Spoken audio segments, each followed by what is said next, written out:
Welcome to REAN, the Real Estate Investor Growth Network with your hostess, Jen Josie.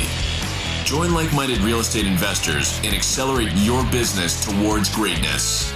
You will hear step-by-step strategies for success, interviews with real estate rock stars, and we will dig deep into past projects where we bear it all, including the good, the bad, and some just plain ugly. So get excited.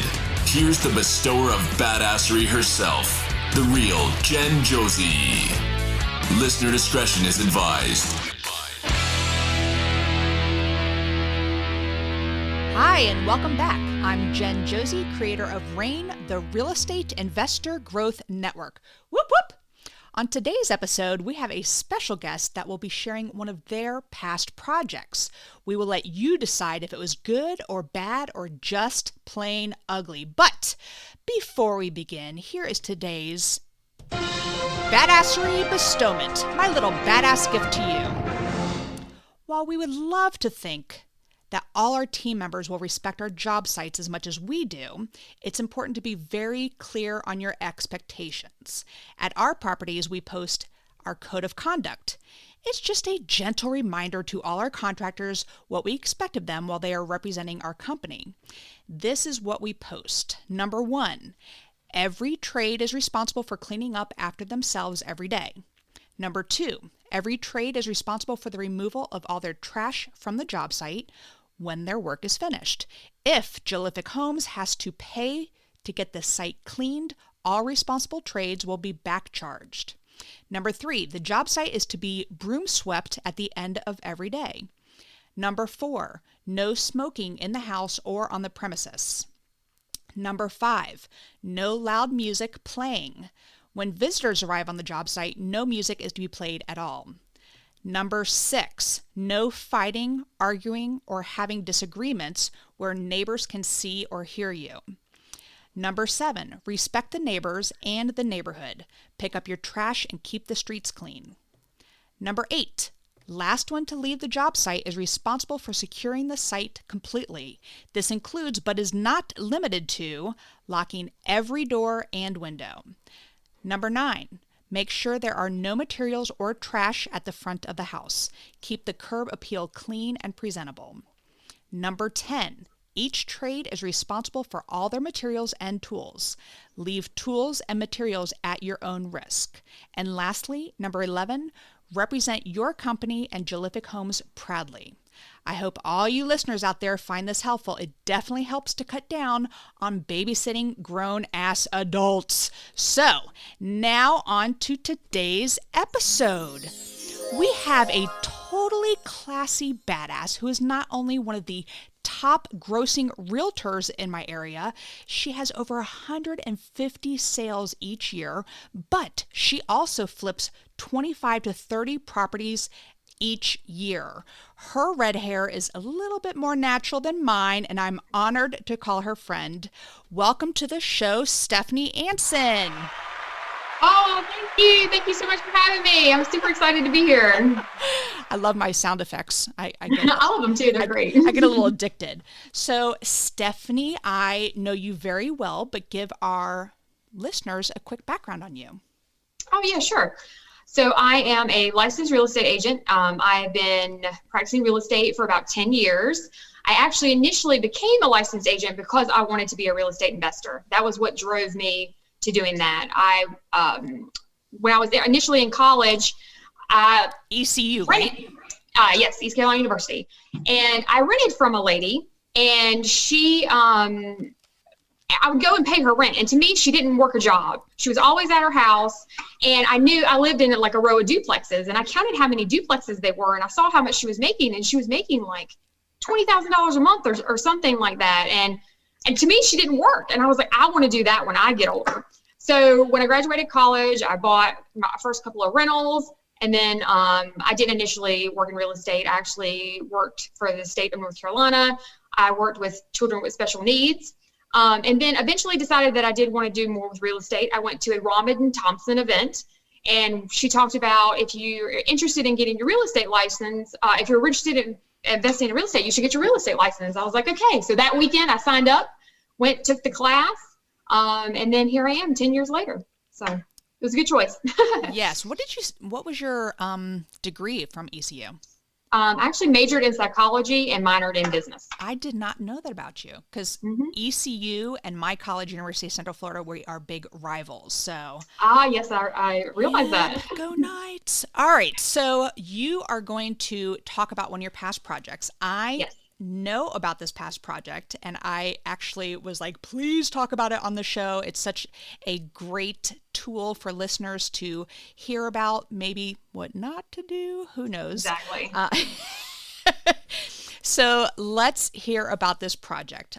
Give us a quick property description. Okay, so this project was located in Durham, North Carolina. It was located on Albany.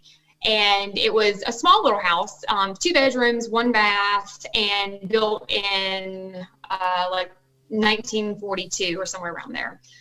It was supposed to be, when I went to go first look at it, it was in bad condition. And I knew that from the beginning. People that lived there, they had a lot of trash and junk inside the home.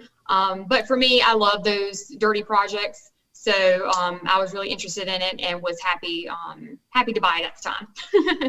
And what about the street and anything about it? It was near 85, right?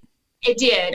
It was one house over from 85, which is a major highway, and there was some road noise from it. And I did think about that when I bought it. I thought that could be maybe a little bit of a deterrent when I got ready to sell it, but knew it was in a good location. It was in an area where it's a bit up and coming, so figured that it was worth taking a risk, even though it was located near that street and there was some noise that came off of the highway. I love that neighborhood.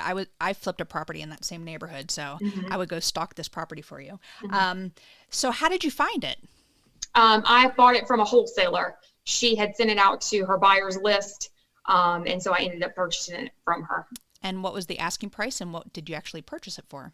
I bought it. I bought it for 110, and it was listed for about 110. There was a lot of people that were interested in it. I think some of them may have had some of the same concerns I did, and so I did end up paying full list price for it. And how many bedrooms and baths? I'm sorry, I missed it. It was 2 bedroom, 1 bath. 2 bedroom, 1 bath. Okay. And what was the square footage? About 850 square feet. Okay. Sorry, my brain. Did you already say that? I did, yes. I think I rambled and threw it in the beginning. I'm just so excited to get to this project. So, all right. So after you did all the work, what did you think your after repair value would be? When I bought it, I thought I was going to be somewhere around 200, maybe 210 when I bought it. And how much money were you going to have to put into it? I was going to have to put in about $60,000. Okay. It was a little house, but it needed a full rehab, everything, because it was very dirty and had been lived in very hard. It was basically a hoarder house. Oh, okay. And what were some of the repairs? So like you had to replace the roof and roof, windows, siding. I redo the kitchen, take out a wall. There was a little screen porch on the back. I needed to redo, and I knew I had a little bit of foundation issues with that I would have to redo. But then once I got into it, there were some surprises that I found. So. All right. And how did you finance it? So because I've been doing this now for a while, I have people that I've been working with for a long time, and they, friends of friends, they have money that's sitting in, CDs, and they see what I'm doing, and they're like, hey, let me know if you need any funds, and we'd be happy to finance it. So this was a friend that I'd used on this transaction, and I'm glad it was, because they were very easy to work with given the circumstances that we later faced. And what was the interest that they charged you? 8%. Oh, nice. Yeah. So what was your projected timeline in the beginning? In the beginning, I thought it would be I could be in and out in maybe 4 months, because it was a little bit more of a extensive flip. I knew that when I bought it, but still figured I could get in and get out in about 4 months. Okay. So I know what happens next. Let's talk about, so we have everything. Anything else prior to the sale that you want to add? Not at this point. Okay. Not without giving away the ending. I know what's coming up, folks. So it's closing day. Let's talk about closing day. What happened? Okay. You're about to buy the property. Yes. Closing day was a normal day. So I got up that morning. I rode by the property. I think I mentioned before it was a hoarder house. When I purchased the property, and by the way, you speak fast. Hoarder, not whore. Oh, hoarder. And I also have a Southern twang. Yeah. So the speed and the accent. Sorry about that. No worries. Let me slow down. You're fine. You're fine. I get so excited. Okay, so I got up that morning. I did ride by the property. As I mentioned before, they were hoarders, and there was a lot of trash in the yard. A lot of belongings left inside. But that's typical in this situation. When people are selling the property, they know that they're going to leave things behind, and then we're responsible for getting all of that trash and remaining items out. So we went ahead and closed because everything seemed normal to that point. So I did want to mention the people that had lived there before were actually in-laws of the previous owner. The previous owners had gone through a messy divorce. The wife had quit-claimed it over to her ex-husband, and there were family that was just basically crashing at the house prior to me purchasing it. So when I went to go buy the property, they were actually, when I went to go first initially look at it, they were there that day, so I met them. They were the ex-sister-in-law of the wife, but I bought it from the husband because the wife had quit-claimed it over to the husband. Gotcha. So everything's normal on the day of closing. And then after closing, I ride by there for something else, and I see that they're there. So I call and I speak to them, and I'm like, hey, we've already closed. You need to leave. And they were like, oh, we're not leaving. And I'm like, well, we bought the property. You've got to go. And they said, oh, we have a lease. I'm like, but you don't have a lease. I bought the property vacant. It was going to be delivered vacant. And so she continued on about how they had a lease. I'm like, well, if you have a lease, then you need to provide it. So I knew my contract had said that it would be delivered vacant. So I called the police department, and I told them that they were trespassing and they needed to come over and have them removed.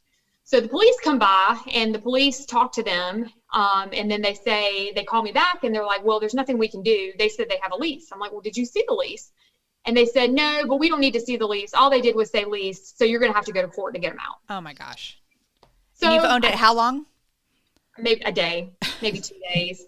So I call the girl back, and I say, hey, they're saying, I know you don't have a lease, but you're saying you do, so give me a copy of it. And then from there would be excuses on why they couldn't give me a copy of the lease. They were sick.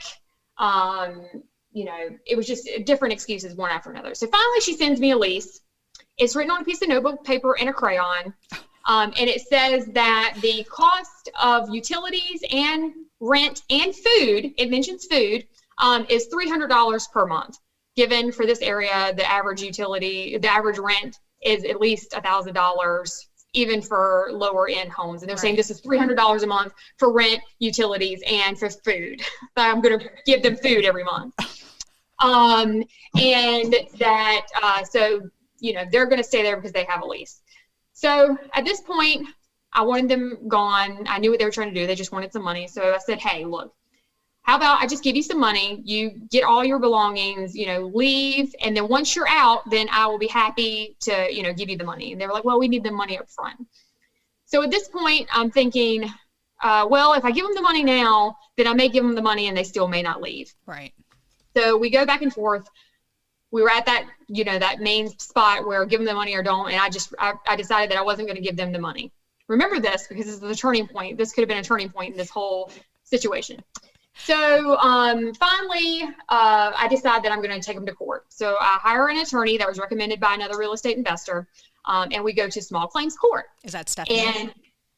Is that Stephanie? No, this was my first attorney. I had two attorneys. This is my first attorney. So we go to court, and as we're in court, she had filled out all the documents, and you do what's called a summary ejectment in small claims court. So my basis the whole time was I said that I did not have a lease, that they were forging a lease.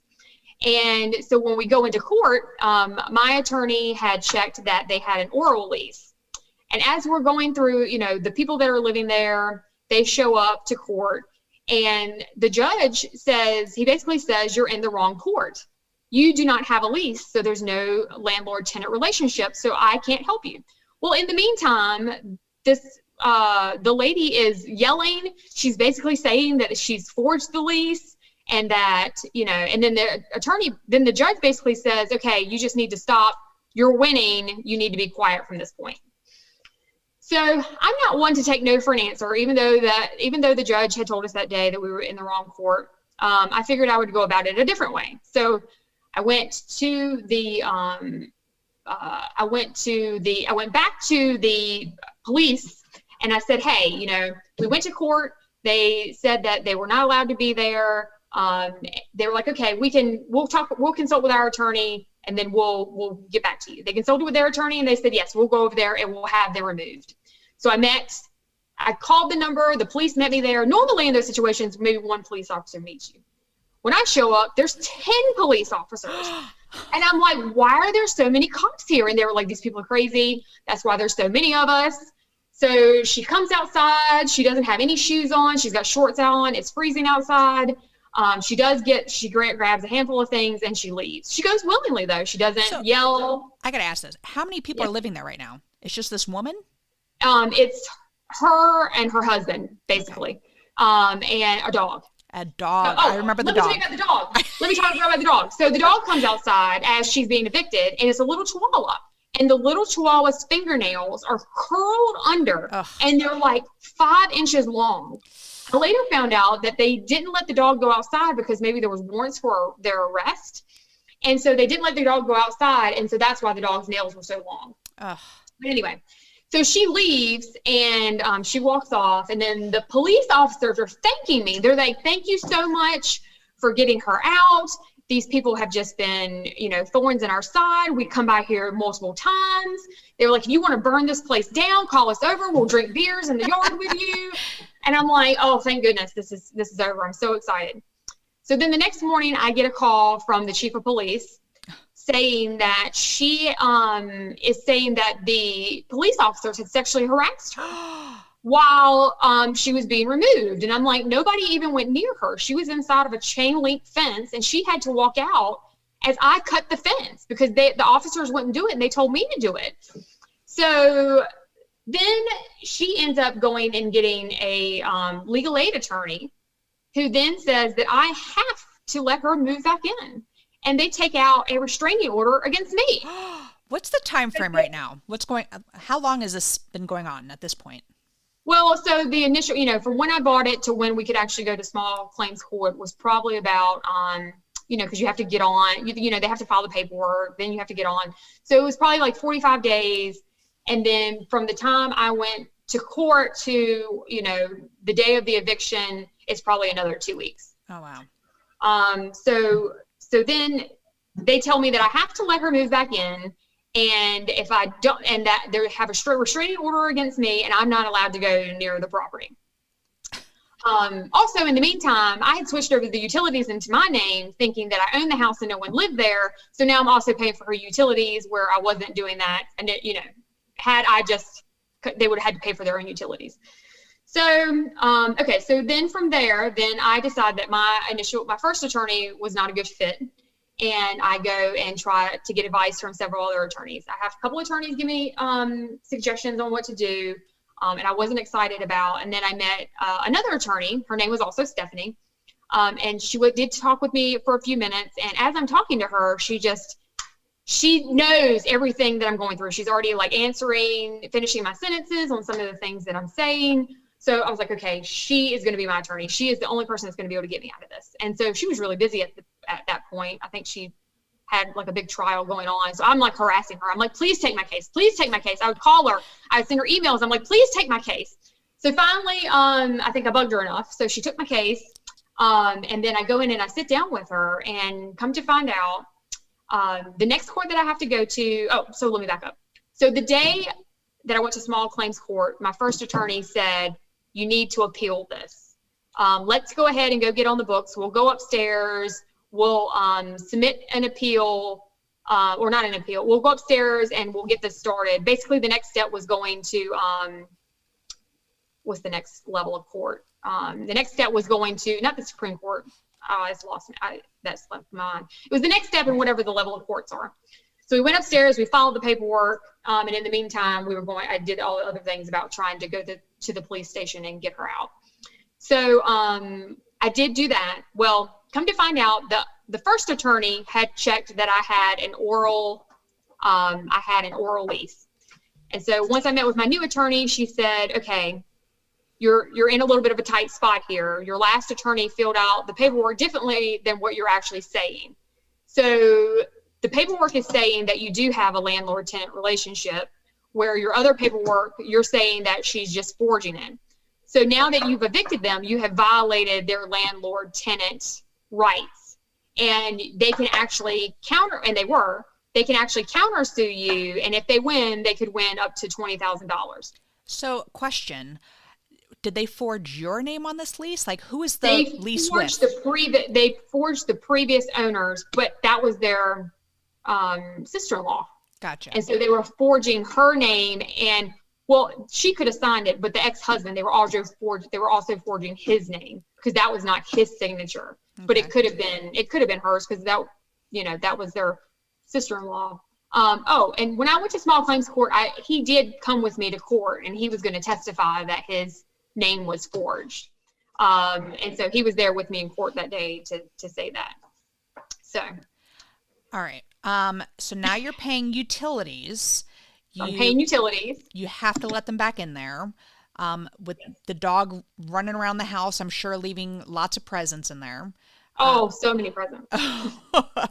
So many presents. And then you get Stephanie the Savior, new attorney, coming in. So what happens now? Okay. So now she's just given me the news that at this point, I've gotten all this documentation saying that they're countersuing me. And she's actually explaining to me what this means. She said that because obviously that legal aid attorney took their case. And I kept asking myself, like, why would the attorney take their case if they thought that they were going to lose? And that thought kept coming in my mind. But I knew, for me, I like to be right, and I knew I was right. Absolutely. But I wasn't sure, exactly what to do next. So she said, "Hey, they really could win this," and I'm like, "Well, what do we do?" And she's like, "Well, let's give them, cash for keys." And I was like, "I've already tried that." And she's like, "But did you give it to them up front?" And I was like, "No, I'm not going to give it to them up front, because if I give it to them up front, then they're never going to leave." Right. She's like, "But the trick is they don't have the money to leave. And they never will be able to leave if you don't give them the money." And I'm like, wow, well, this is a catch-22, because I never thought about it like that. Right. And so I was like, well, what does she suggest? What do you suggest? And so she's like, we'll make sure that we write up the paperwork correctly. I'm like, well, how much do we give them? And we did some math calculations, based on what they would need for a security deposit, what their monthly rent might be for that area. And then we made them an offer of $3,000, and that I would give them the check, and then they could immediately, they would have to be out within, like, I believe it was 14 days, or maybe no, it was actually 30 days. And they did. They immediately took it, and they moved out. That's why I said in the beginning to remember that. Right. There's two turning points in everything that happened. Had I given them the money up front, it probably would have saved all that time and heartache. And then also, had I tried to work with them and give them that, then that would have made, like, the biggest difference.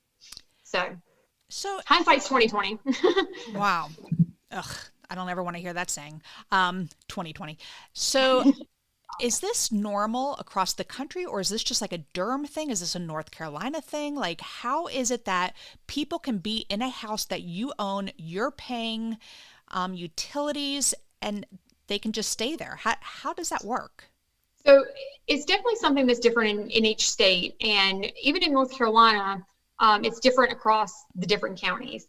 So in Durham, they have really focused on tenant rights and helping tenants. And I think that is a great idea, and they want to help people. But at the same time, it's, what is the focus? And, what about I don't want to say, well, what about the landlords? But in this circumstance, they were they wrote it in a crayon. I mean, that is obviously not a real lease. And anyone can see that. But I think in this situation, they really want to help people, and they do everything they can. People that are in bad situations, and they want to do everything they can to try to help them. But at the same time, looking at it in the long run, landlords aren't going to want to do this if they make it so hard. I know a lot of people that have also been in similar situations since my situation, basically the same thing. They bury you in paperwork and fees, and then no one's going to want to be a landlord and rent in Durham or, in that specific county anymore, because they're not going to want to deal with that. That's so true. So it's very unfortunate. Yeah. And then, like you said, this could have been solved right in the beginning by giving them the money to get out and helping them out that way. Yeah. Mm-hmm. Oh, my goodness. All right. So how much did all of that cost you? Attorney fees and all that stuff? Oh, man. So I had my first attorney, which was a couple of $1,000s. And then my second attorney was somewhere around like $8,000. And then I had to pay them $3,000. And then I also had interest during this time. Right. So from the time that I bought the house until they actually left was about 7 months. Oh, my goodness. Because, there's time frames of waiting, and then you have to get on the schedules for court. So, that's the biggest thing, is just the time frame. And the, what was it called that they put against you? Restraining order. Yes. How does that affect you personally, having a restraining order against you? Honestly, since then, I've never had it come up. I've never had it mentioned. I've never looked into it on the back end to see.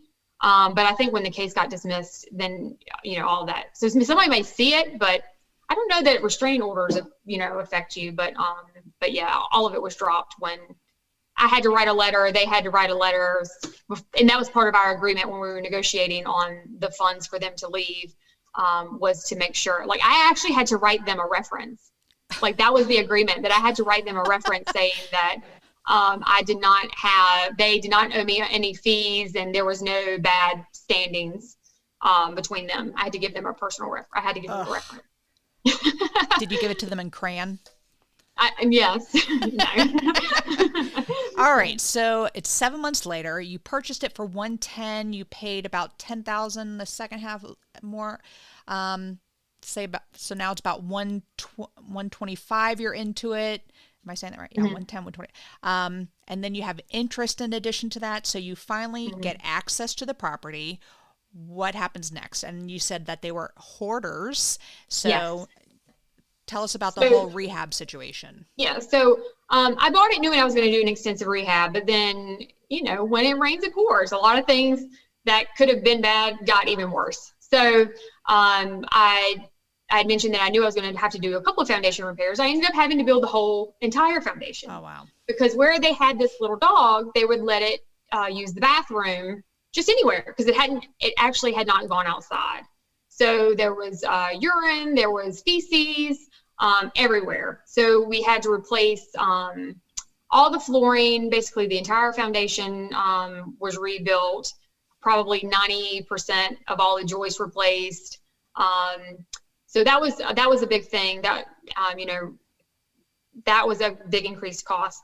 And then at the end, there were some other things that I didn't necessarily plan for in the beginning. So decided the fence, it was a big yard, but they had never cut the grass. So then when we went to go clear everything out, there was actually this big, huge, dilapidated shed in the backyard that I didn't know anything about. And then once all the trees came out, the neighbor that was behind them also had a really rundown yard. They'd lived there for 20 years. There was basically it's a nice area, but there's this one neighbor had a junkyard in his yard, and I didn't realize that until all the landscaping came out. So then I had to put a fence. And then as we're putting up the fence, the neighbor's like, "Are you putting up the fence because of me?" And they're like, "No, we just always put up fences." So, $5,000 for a fence, $1,000 or $2,000 to remove a shed, a whole new foundation that we didn't plan for. And then also I knew that the home had a septic tank, but then I didn't realize that if it is in the city limits and it's on a septic tank and there's an issue, then you can't fix it. They require you to connect to city utilities. And I didn't learn that until that point. So then I had to connect to utilities, and that was another $8,000. I knew you were going to say 8,000. Ugh. Ding. Yes. Hold on. I got a sound for that. There you go. Wow. Ugh. All right. So what about the HVAC? I didn't even ask about that. I'm figuring they did not maintain it and didn't switch out. They did not maintain that. No, that also had to be. That also needed to be replaced. But I knew that going in. That wasn't a surprise. I knew that going in. All right. So you have the property now. How long did it take you to do the renovations? So the renovations probably took about 4 months because I had foundation issues that I had to fix, cleaning out. And also a big part of it was the septic, trying to get that connected. I think it was 2 months just to get it connected once I applied it was just a long wait to get it done. So that took a long time. So by the time we were finished, it took about 4 months. Okay. So your original estimation was to list it for about $200,000. What'd you end up listing it for?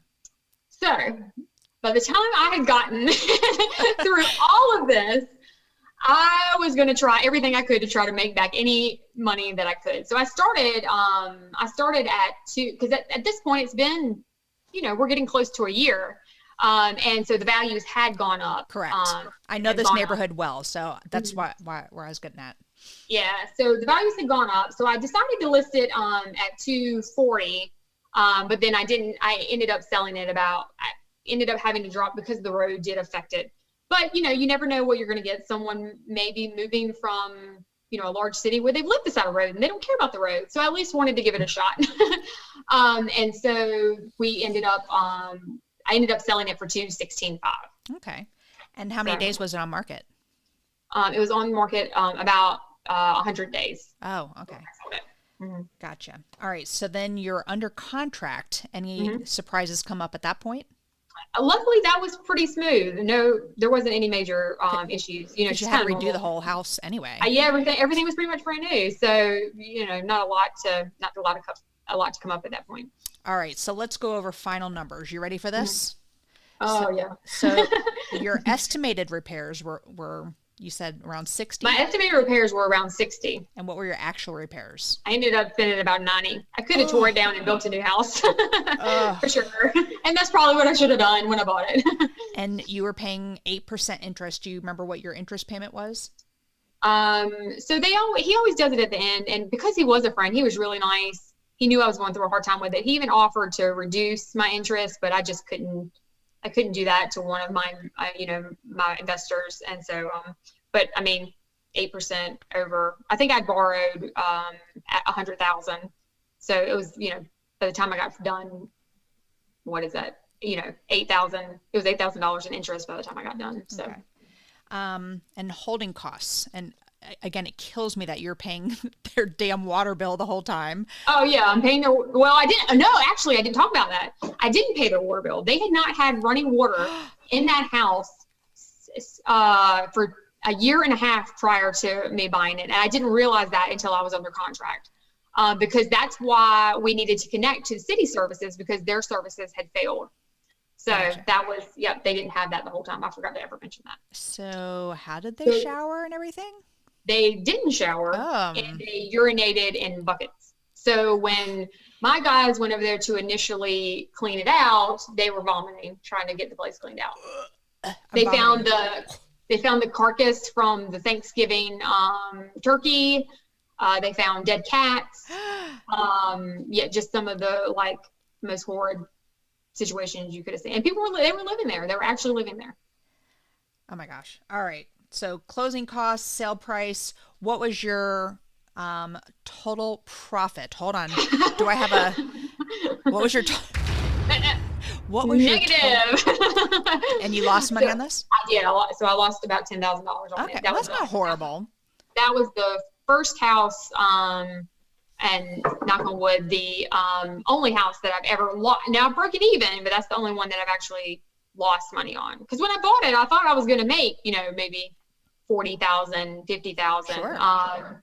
And, had this been a different house, because there's a lot of homes that I buy them on smaller margins.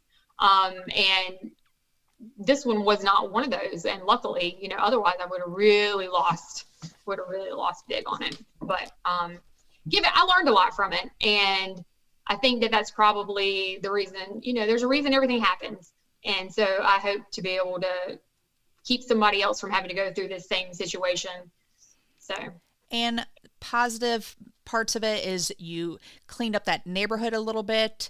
Mm-hmm. You helped a new family find their home. You helped the old jackass family get out, you know, and gave them their $3,000 to, you know, start over as well. So, you know, there and the police were really happy about that. They're ready to have bonfires with me. Yes. Well, anything in particular that you do differently now when you are purchasing properties? Yes. So I really make sure there are procedures in place if there is any chance that someone may be sticking around after closing. Because that was really, you know, that was the biggest thing. You know, I knew there was going to be things, but it should have been secured better so that there wasn't a way for them to get in. I mean, they probably still would have, but that's one thing that I have taken away from this is just having putting more procedures in place so that this couldn't happen again. And I hope our listeners took lots of notes through this and know not to be in a situation as well. So I do appreciate you sharing this. I knew about the story. I didn't know all the details. I remember the dog with the long fingernails, which irritates me as a dog mom myself. So, well, thank you, Stephanie, for sharing that. And the second half of the podcast, I like to find out what makes you a badass as well. So it's an acronym, and the first letter B stands for book. What is a book that's made a huge difference in your life? So I am a huge, I love the one thing. The first time I ever heard about it, I'm a little ADHD myself, if you haven't picked up on that.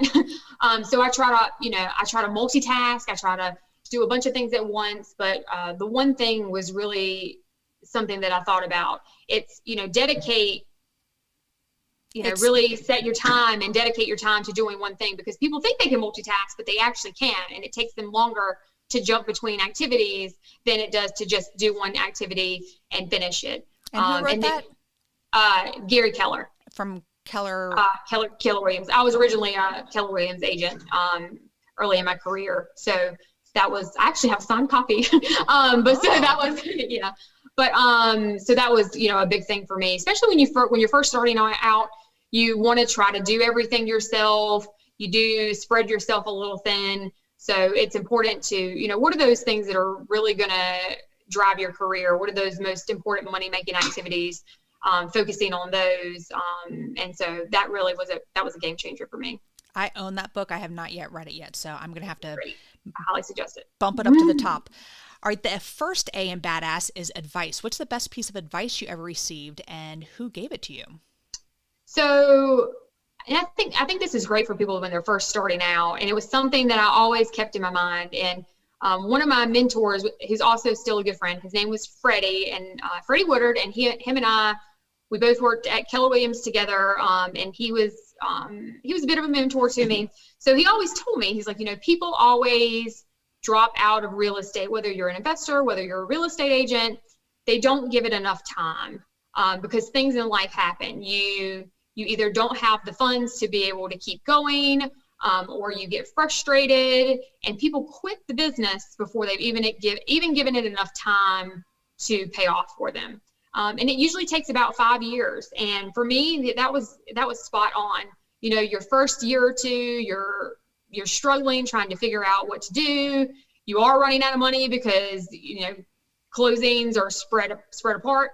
But then at year 5, something came together for me, and then it's just really taken off since then. So if people are really, really love being in real estate and they're kind of struggling in the beginning, just stick with it and just give it time and do what you can to try to do that, because if you can make it, if you can make it, then you're going to make it.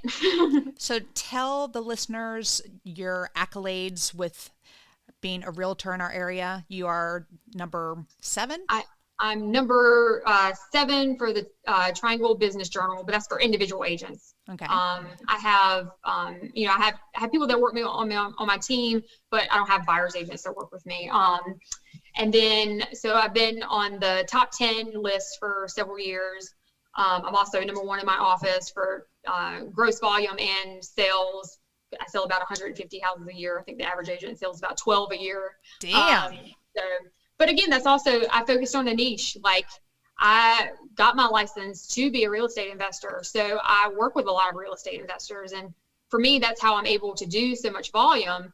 I get multiple listings from one person versus having to get other listings from several people. And if you're getting multiple listings from one person, they know the process. You don't have to hold their hand through every facet of it. So it just makes things go a lot faster, and you can do a lot more volume with less people. And I bet you do a lot of double closings, but where you close when they buy the property, then the investor rehabs it, and then you sell it on the back end. So you're double commissions is what I meant to say. Yes.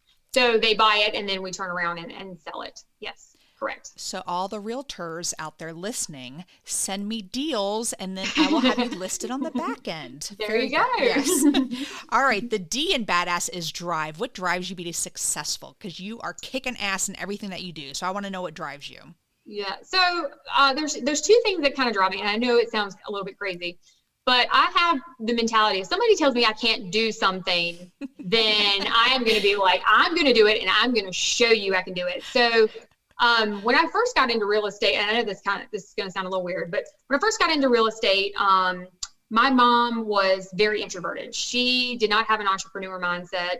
She was very, get your Monday through Friday, 9-to-5 job, get stable, retirement.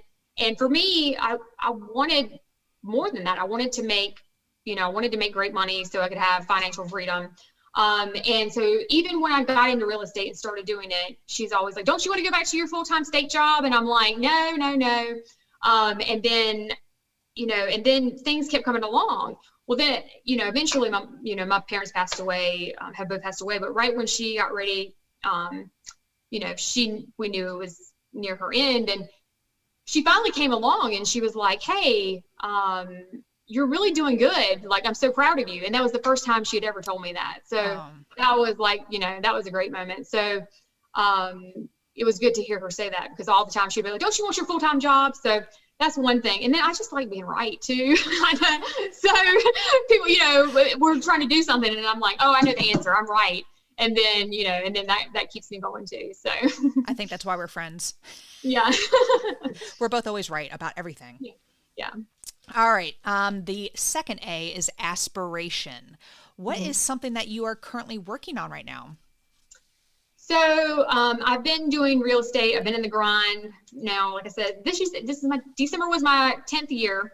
And so I'm wanting to do something.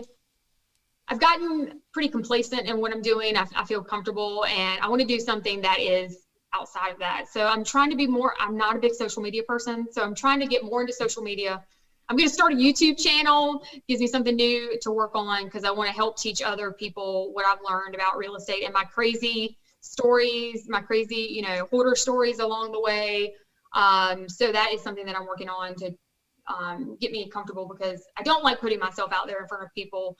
And so I'm going to work on trying to do that next. And what is your brand? What are you going to be called? I'm a realtor. I'm a flipper. So I'm the flipping realtor. So my website will be the Flipping Realtor NC. Somebody had the Flipping Realtor, but they're not using it. So I'll be the Flipping Realtor NC, and I'll also be on YouTube, just the Flipping Realtor. So I'm excited about it. I'm working on all of that right now. I can't wait to be on one of your episodes. Yeah, absolutely. We are going to have a blast doing this. That's exciting. See, notice how I just invited myself. All right. So the first S is systems. You have so much going on. So I'm sure you have some great systems in place. So share with our listeners what you do to achieve success. Yes. So we try to make everything as streamlined as possible, from rehabs to flips. If it's getting, buyers under contract, if it's getting listings sold, getting them on the market, even telling people how to drop off checks. There's a system and an email for everything. But we're not using anything, really fancy. We're using Google Drive a lot. Dropbox. But we have, everything is in templates, and we're just changing the templates as we go along. But really systems are a huge thing. There's no way I would be able to do the volume that I'm doing without having a lot of systems and organization in place. Absolutely. And the last S is success. What does success mean to you? So it's changed over the years. And it's interesting how when you're in one point in your career, what you think, and then kind of what you think as you get further along.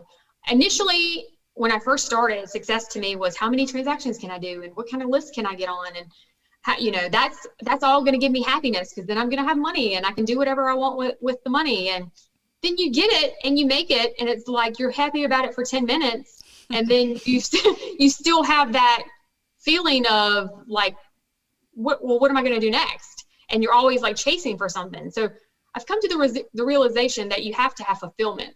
And what does that fulfillment mean? So that fulfillment being happy with your family, being happy, wanting to be happy with your family, being happy with all of your friends, making sure that part of it. And I think that's really where the success comes, because sometimes when you're an entrepreneur, you forget about those things and they kind of get pushed to the back. And then, how are things going to be, when you're on your deathbed, you could be rolling around that money, but it's not going to make you happy. That's true. So yeah, just the fulfillment and just making sure that,